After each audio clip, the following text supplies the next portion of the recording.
Anita, for more on the fate of Biden's spending bill in the Senate, we're joined by Republican Senator from Tennessee, Bill Hagerty. He's also on the Senate Appropriations and Banking, Housing, and Urban Affairs Committee. Senator Hagerty, thank you for taking time on this Saturday before Thanksgiving. We're going to talk about the fact people are going to pay a lot more for that turkey, but I want to get your immediate reaction to your colleague, Brad Schneider, Congressman, Democrat Congressman there, talking just at the very end about the gap. The CBO says this will add to the deficit, yet the administration says pay no attention to that because the IRS will go after people to make up that difference. What's your reaction?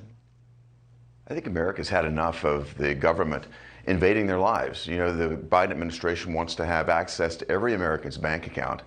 You know, first it was $600, now I've heard it's up to $10,000, but still they're going to get access to every bank account.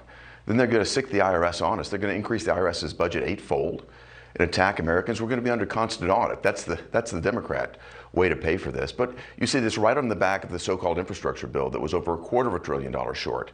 You had the shortfall that just came up yesterday on this Build Back Better plan. That's over $600 billion short. That's falling right on the shoulders of our children and our grandchildren. This is not acceptable under any circumstance. And Senator, let's talk about the actual difference with the CBO. The administration simply says that in the long run, never mind the pain the Americans are feeling right now, but in the long run, this overall will reduce the deficit, be better, lower costs for Americans. Your reaction to that, and how do you see it? My reaction is that's complete bunk. This plan is designed to increase government dependency here in America, to take away our liberties and put people in the hands of the government from cradle to grave. It's going to force more jobs overseas. It's going to shrink the economy. Certainly, we've seen the impact on inflation. I mean, right here in Tennessee, a turkey costs 24% more today than it did last year. That's the most pernicious tax of all on Americans. What we've seen is real wages go down for Americans.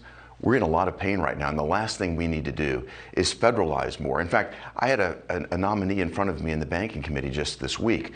She's up to be the comptroller of the currency. That's the person responsible for the whole payment system, the banking system in America. What does she want to do? She wants the federal government to take over our checking accounts, our savings accounts. My wife laughed and said, this is going to be like going to the DMV when you try to go to get your local banking taken care of.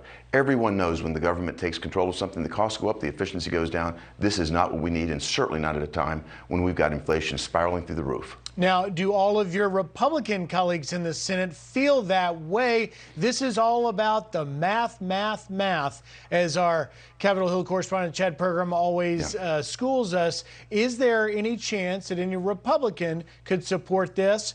And needing only one Democrat to vote against it, how do you see things playing out? There is not a chance that a Republican would step up and agree to something like this. America doesn't need socialism. We certainly don't need this big government socialism. And I think what we hear when we go home to our states is a lot of pain right now in America. People are suffering with inflation. People are embarrassed with what's happened in Afghanistan.